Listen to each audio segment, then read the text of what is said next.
Donc, Marie-Pierre est professeure adjointe à l'Institut de communication, culture, information et technologie et à la faculté d'information de l'Université de Toronto. Mais elle vit à Montréal. Elle travaille, sur l'exploration artistique des sciences et technologies avec un accent particulier sur le design d'environnement construit pour soutenir la vie dans les environnements extrêmes. Elle dirige le groupe de recherche Space Media au Centre McLuhan pour la culture et la technologie, donc à Toronto. Oui. Et elle est coéditrice de Being Material, publié à MIT Press en 2019, et de Hétéropolis en 2013, et de plein d'autres choses encore, mais j'ai raccourci la bio pour lui laisser plus de temps de parole. Voilà, Marie-Pierre, c'est à toi. Merci. Bonjour, merci. D'abord, I want to take 1 minute to speak in English to say that I apologize for not having the translation ready for you guys, but it's the 4th time I give a presentation in Paris, and it's the first time I can do it in French, so I'm going to take the opportunity, but we can have informal chat about the talk, right? Donc, d'abord, je souhaite remercier Annick et Manuela aussi pour leur invitation et aussi pour la programmation d'aujourd'hui. Également offrir mes remerciements à Leonardo et Paris 8, au FEM Meeting et aux autres partenaires qui ont rendu cet événement possible, financièrement, mais aussi pour toutes les provocations de l'imagination que cette journée d'études rend possible. Je suis honorée d'être ici, de partager cet espace de pensée avec certaines femmes que j'ai rencontrées, pour qui j'ai beaucoup d'affection et de respect, et aussi pour beaucoup d'autres, beaucoup de plaisir aussi, ce qui est extrêmement pour moi dans le milieu académique. Et aussi d'autres femmes que j'attends de rencontrer depuis longtemps et avec qui j'ai très hâte de parler fort et de rire. Donc, sincère merci pour cette belle invitation. Le milieu académique est un milieu où pression et compétition priment souvent sur la possibilité de prendre le temps de penser ensemble. Le milieu académique fonctionne à la méritocratie et à la compétition plutôt qu'avec les ralentissements de la pensée et de l'action qui sont susceptibles de nous faire penser autrement, de donner lieu à d'autres formes d'attachement au monde que celles que nous avons l'habitude d'entretenir. Les attaches, explique la philosophe belge Isabelle Stengers, sont des devenirs, pas de déterritorialisation sans territoire. Quelles nouvelles attaches et quels nouveaux territoires sommes-nous capables d'inventer pour faire penser? Comment, et je paraphrase encore une fois Stengers dans son travail sur la cosmopolitique, comment présenter une proposition sur le corps spatial, dont l'enjeu n'est pas de dire ce qui est, pas non plus de dire ce qui doit être, mais ce qui doit faire penser. Donc, l'idée ici, ce n'est pas de s'imaginer que l'exploration spatiale nous apporte à l'idéologie d'un monde meilleur à venir, ou encore de l'idée d'une futurité qui serait comme une signification vide de sens ou de matérialité. L'idée, pour moi, c'est de s'imaginer comment on peut se projeter dans l'espace intersidéral ou plus loin que la Terre pour provoquer un changement au présent. Donc, moi, dans mon projet, l'espace est une forme de matérialité sans progrès. Donc, quel est l'espace cosmique du corps? Quel est le champ d'opération cosmique du corps? Quels sont les modes cosmiques d'adresse et d'existence du corps? Et d'une manière plus critique, quels corps sont-ils dignes d'une existence cosmique? Aborder la question du corps est un risque. Aborder la question du corps est aussi un obstacle. Comment éviter, je me réfère ici aux travaux de Chantal Mouffe sur les espaces de lutte politique rendus possibles par les espaces antagonistes. Comment éviter le piège d'une image néolibérale du pluralisme, c'est-à-dire comment éviter de se convaincre qu'il serait possible un jour de pouvoir être sensible et aussi vulnérable à toutes les multiplicités corporelles, autant aux histoires de leur jouissance qu'à celles de leur violence. Conception néolibérale du corps est un piège et non un risque. Il serait en effet absurde de penser pouvoir saisir tous les modes d'existence des corps spatiaux, de pouvoir identifier une corporéalité spatiale universelle qui serait capable de saisir la différence qualitative entre corps en métamorphose, en extase, en chute libre, corps normatif, malléable, décomposable, transformable, cryonisable ou jetable. Le corps spatial, celui de la science, de l'art, de la société, de la science-fiction ou du cinéma, a fait à tour l'objet de domestication, de culture, d'élevage, de clonage. Le corps a été défini comme un sujet médical, un organisme, un vaisseau spatial, un représentant de l'Arche de Noé, comme extension des sens, cyborg et simulation. J'oublie certainement plusieurs terminologies. Cet oubli est banal, il s'agit simplement de nommer votre préférence corporelle. À ces fantasmes de réduction du corps, il était pourtant d'ajouter le risque de l'oubli des corps exploités dans les usines qui produisent les produits de l'exploration spatiale. Casques sans fil, semelles anti-choc, photos numériques en haute résolution, pour en nommer que quelques-uns. Et aussi à ceux qui entretiennent les infrastructures spatiales. Le risque aussi de l'oubli des animaux, réels pionniers de l'exploration spatiale. Et aussi le risque de l'oubli des luttes de classe pour l'accès à la science. Ou encore la spécificité des corps. On a remarqué récemment, par exemple, que historiquement, on a envoyé plus souvent des animaux comme des souris mâles dans l'espace. Puis récemment, on a envoyé des souris femelles qui nous ont démontré que les souris femelles, en fait, résistaient aux dommages cognitifs causés par la radioactivité. Donc, c'est quand même intéressant encore de voir comment les différences de genre peuvent influencer la matérialité du corps. Donc, il ne s'agit pas d'introduire un discours moraliste sur les raisons qui motivent le fait d'envoyer des corps humains et non humains dans l'espace. La justification de l'envoi d'humains dans l'espace est un territoire contesté. Les scientifiques planétaires nous mettent en garde contre les dommages potentiels attribués à la présence humaine dans l'espace. L'humain pourrait porter préjudice à la valeur des échantillons qui pourraient nous fournir des informations pertinentes sur l'évolution de la Terre. En d'autres termes, la présence humaine par l'exploration et l'extraction pourrait entraver la possibilité de recréer l'histoire géologique de la Terre. D'autres, notamment l'architecte Ted Kruger, qui est au RPI à New York, parle de l'idée de l'exploration spatiale ou nous dit qu'on devrait faire l'argument qu'on devrait aller dans l'espace au nom de l'expérience humaine. Ted Kruger suggère la possibilité d'élargir le sensorium humain en inventant des technologies qui nous permettent d'accéder aux dimensions extrêmes de l'espace intersidéral. Donc, pour Ted Kruger, l'idée, c'est d'éviter de reproduire des environnements qui nous protègent de l'environnement et d'essayer de développer des techniques qui nous donnent accès à ces environnements. Donc, l'idée, peut-être, ce n'est pas nécessairement d'étendre ou de protéger que de réordonner le sensorium. Donc, sans chercher à prendre position dans ce débat, je me contente de dire que l'envoi des corps dans l'espace, en fait et en fiction, est un acte politique. La rencontre des corps est politique. Elle oblige une mise en relation. Elle permet de briser, contester, défaire, dénoncer et détruire les idéologies. Je m'intéresse donc, en continuation avec les travaux de Keb Keane et de mon collègue Stefan Emreich, anthropologue au MIT, aux conséquences de la rencontre entre matérialité et signification. Nous venons de voir que la matérialité, par exemple, de la femelle souris va avoir une différence de signification que la souris mâle. Donc, l'espace extra-atmosphérique est en effet un lieu de rencontre entre matière et signification, c'est-à-dire un lieu où les corps sont rendus réels et possibles, actualisés tels que nous les connaissons et virtualisés dans leur potentielle métamorphose. Le corps spatial est ici mobilisé non pas comme une prothèse pour la représentation spatiale du corps, mais dans les termes de Stefan Emreich, comme une prothèse pour la théorisation culturelle. Le corps, nous rappelle Donna Haraway dans son fameux article « Situated Knowledge », est un agent et non pas une ressource à cartographier et à approprier. Comment alors saisir l'agentivité du corps spatial? Comment, et si je paraphrase Jack Halberstam, qui, dans Transféminisme, nous invite à éviter le piège de la projection de désirs dangereux sur des corps étrangers.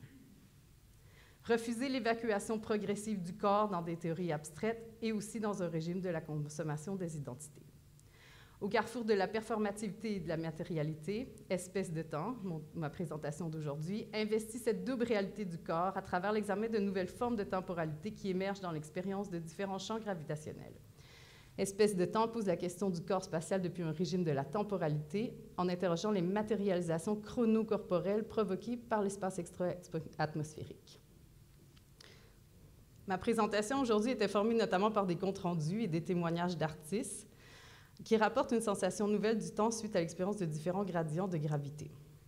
Et ici, je m'intéresse aussi à un documentaire qui a été fait par la BBC sur le Earthrise, justement, où est-ce qu'on demande aux astronautes qui sont allés prendre la photo si ils ont un truc un peu, un genre de problème psychologique, si quelqu'un d'autre qui ne serait pas comme eux pourrait vivre la même expérience de voir la Terre et tout ça, et s'ils pourraient vivre la même grandeur et la répondre, ils se regardent tous, les trois astronautes, complètement sans savoir quoi répondre. C'est assez bizarre de les voir complètement speechless. Et puis, l'image suivante, c'est l'astronaute qui a pris la photo qui dit en fait, ils auraient dû envoyer des artistes ou des poètes parce que nous, les astronautes, on n'a pas les outils pour être capable de saisir la grandeur de ce qu'on a vécu. Donc, je trouve ça important de défaire des idées des spécialistes comme les astronautes et puis redonner un peu l'espace à des gens comme Kitsu.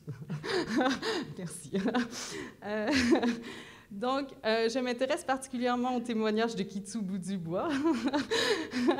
Parler de la pratique des gens avec qui nous partageons un espace et nous souhaitons partager un paysage de réflexion est en effet un risque, le risque de mettre à l'épreuve ma propre pratique. Donc, c'est une joie pour moi de risquer cette pratique aujourd'hui. Ça me fait penser que j'ai assisté une fois à une conférence au Centre canadien d'architecture où l'architecte Greg Lynn qui lançait à la blague que sa femme et ses beaux-parents étaient des historiens de l'art et que dans les discussions qu'il partageait avec eux, il était venu à la réalisation que les sujets morts étaient les sujets plus fiables que les sujets vivants. Donc, je cours le risque de m'engager avec un sujet vivant.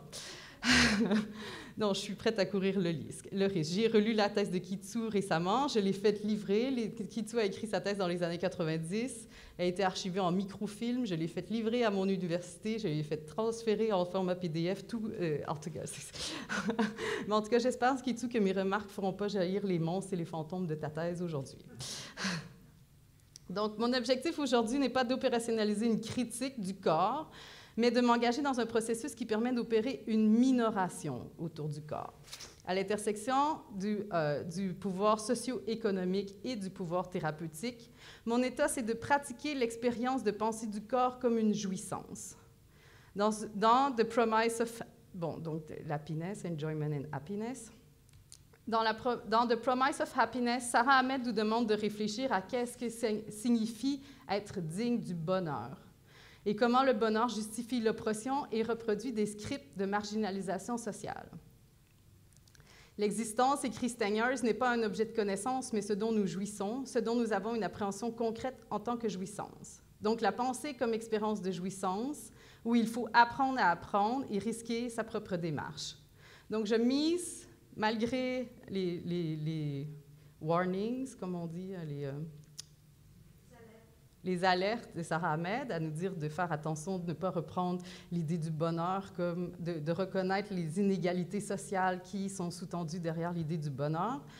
Je mise sur la possibilité que le plaisir ou le bonheur peut être pratiqué comme une technique plutôt que comme une promesse. Donc encore, happiness without progress. Donc il est peut-être évocateur de commencer ici avec cette team. Ah oui, aussi, donc je pensais que c'était quand même intéressant cette blague-là ici, de dire que peut-être un jour on va pouvoir transformer Mars, puis Halloween, les humains, d'être misérables sur toutes les planètes, en fait. Donc c'est un peu l'idée de ramener le bonheur ou la joie de vivre un peu. Donc peut-être évocateur de commencer avec cette image du corps asexué de la femme. On remarque que les parties génitales de la femme ne sont pas présentes ici. Ça, c'est une image qui a été envoyée avec Voyager sur le Golden Record, en fait. Pour communiquer avec les extraterrestres et démontrer que le corps de la femme n'est pas sexualisé, right? Donc, le corps féminin a fait l'objet de contestations sans fin et ici est même privé de la jouissance de sa propre sexualité. C'est depuis cette jouissance de l'habitation du corps que je souhaite adresser la question du corps spatial, et plus spécifiquement dans les régimes de temporalité qui émergent dans l'expérience de la microgravité. L'évacuation du corps, qui a été exacerbée dans la dernière année, témoigne de la nécessité de remettre le corps au centre de l'espace politique. Il est en effet urgent d'inventer des techniques pour faire corps ensemble. Or, faire corps, et ici je cite Stenger, ce n'est pas collaborer à quelque chose qui importe à tous, mais plutôt participer, prendre part. La question de l'habitation de l'espace passe donc, je suggère, par celle de l'habitation du corps. Mais d'abord, pourquoi la microgravité? Un problème central avec la migration des corps dans l'espace réside dans la signification vide qui caractérise l'espace. Je ne souhaite pas ici relancer le débat anthropologique sur la différence entre le concept d'espace et de place, mais plutôt retenir la provocation que Tim Ingold nous lance ici. Donc, dans son livre, ou dans le chapitre de son livre, Tim Ingold nous explique que l'espace ne veut rien dire, que quand on parle, on nomme les espaces dans lesquels on vit, on ne dit pas d'espace. On dit qu'on habite dans des environnements sur la terre, on récolte des crops dans les champs. Donc, il y a toujours quelque chose de dire que l'espace, c'est rien. Parce que l'espace, c'est rien, il ne peut pas être inhabité. Donc, comment on est capable de donner une signification ou une matérialité à l'espace sans la considérer comme un espace vide? Donc, c'est pour ça que moi, je m'intéresse à la microgravité plutôt qu'à l'espace, donc à une des formes de matérialité disponibles dans l'espace. Donc, la microgravité n'est pas une chose, dans mon contexte, mais une source de sens qui nous situe et qui donne sens à notre existence. Pour Henri Poincaré, l'expérience se réfère non pas à l'espace, mais au corps. Il écrit « On pourrait être tenté de conclure que l'expérience nous a appris que le nombre de dimensions de dimensions de l'espace, mais en réalité, nos expériences n'ont pas porté sur l'espace, mais sur notre corps et sur les relations avec les objets voisins. » Je cherche donc les lieux où les corps humains font l'expérience de la microgravité. Pour Nicolas Truscott, s'engager dans des expériences avec la gravité, c'est refuser le statu quo. De façon similaire, pour Kitsu, le voyage des astronautes est basé sur la productivité, quelque chose qui est mesurable, plutôt que sur la perception, quelque chose qu'on ne peut mesurer sans l'affecter. Donc, comme Kitsu, je m'intéresse au dynamisme de la vie et à comment l'espace nous permet de réinvestir ce dynamisme, ou la microgravité de façon plus spécifique, ce qui diffère d'une perspective basée sur l'efficacité. Kitsu ajoute que la microgravité, comme elle nous l'a si bien expliqué tout à l'heure, n'est pas un ailleurs, mais plutôt ce qui oblige à questionner nos présuppositions fondamentales, notamment sur les façons dont nous bougeons dans l'espace. La microgravité est donc ce qui suspend nos habitudes normales de pensée et d'action, pour le meilleur et pour le pire. La microgravité devient alors, ici je cite Kitsu, une technique porteuse d'une pensée. L'apprentissage d'un certain mode de perception que l'on provoque est une prise de position politique et culturelle.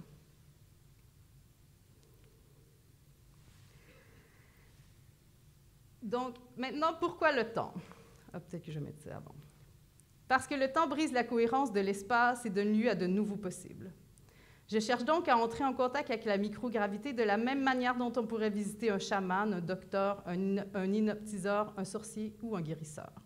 Parce que je cherche un nouveau mode d'activation, une transformation, un changement qui brisera la linéarité du temps et qui donnera lieu à une nouvelle cohérence spatiale. Dans Le champignon à la fin du monde, l'anthropologiste Anna Tsing écrit que le progrès est une coordination de temps unifié. Donc, si on peut s'intéresser à un progrès, au futur de l'exploration spatiale sans progrès, on peut se considérer que le temps global unique des 2 dernières années a été particulièrement évocateur à ce sujet. Donc, comment discerner les modes d'existence rendus possibles par la microgravité? Ou plus simplement, comment la microgravité affecte le temps du corps? Le corps est donc, ici je cite Stengers, un site problématique où une rencontre doit s'opérer. Dans son travail, Kitsu propose une évolution de l'idée du corps qui se double d'une évolution ou d'une évolution de l'idée du temps. Dans une discussion que j'ai eue avec elle il y a 3 ans, elle m'expliquait qu'un phénomène intriguant, qu'elle a un peu abordé tout à l'heure dans sa présentation, s'était produit lors de ses vols paraboliques. Alors que certains témoignages rapportent un passage du temps extrêmement rapide, Kitsu a identifié une transformation au niveau de sa mémoire, une difficulté à établir une mémoire du mouvement une fois sur Terre. Donc, elle explique que c'est seulement lorsqu'elle a visionné les images des vols qu'elle a pu reconstruire la mémoire de l'événement. L'idée ici n'est pas de résoudre le problème et de voir cette perte de mémoire comme une perte cognitive ou un manque à gagner. Comme nous le rappelle Wendy Chun, la confusion entre la mémoire et le stockage n'est pas due à une caractéristique technologique inhérente, mais plutôt à la façon dont l'usage quotidien et le langage arrêtent la mémoire et ses possibilités dégénératives afin de soutenir les rêves de programmabilité numérique surhumaine. Donc, l'idée est de saisir les possibilités productives d'un ralentissement ou même d'une disparition, à tout le moins temporaire, de la mémoire. L'effet que produit l'écoulement du temps sur la sensibilité suggère ici la possibilité de sentir sans pour autant produire des représentations du temps. Cette discussion avec Kitsu m'amène à questionner, est-ce que la microgravité abolit le temps chronologique? Est-ce que le temps commence avec la gravité? Je vais essayer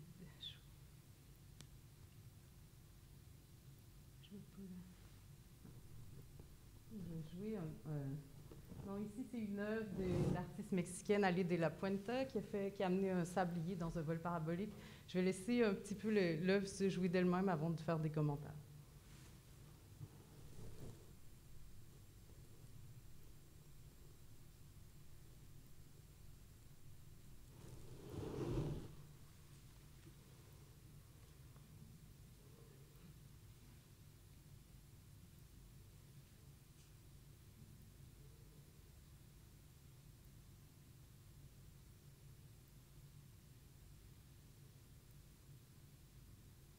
Donc, dans Éternité sans destinée, l'artiste mexicaine Ali de la Puenta pose un problème similaire à Kitsu.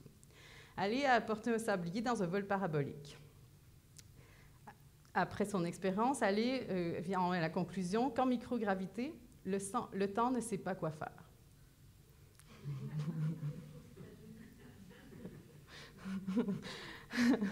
Donc, Kitsu parle de l'art comme une forme d'éternité. Et dans mes recherches, en fait, dans tout ça, j'en suis venue à rencontrer Kitsu, à interviewer Kitsu, mais aussi à interviewer un philosophe que j'apprécie beaucoup, pour qui j'ai beaucoup d'affection, qui s'appelle José Gilles. Et ce qui est assez marrant, c'est que José Gilles et Kitsu se sont rencontrés eux-mêmes dans le passé. Donc, j'essaie de ramener un peu l'idée de repenser ces nouvelles formes de temporalité à travers l'art. Donc, Kitsu parle de l'art comme forme d'éternité. Quand je parlais de ça à José Gilles, il me disait que l'éternité est en fait la coexistence de tous les présents, de tous les mouvements possibles. Le temps de l'art est éternel, non pas atemporel, mais éternel.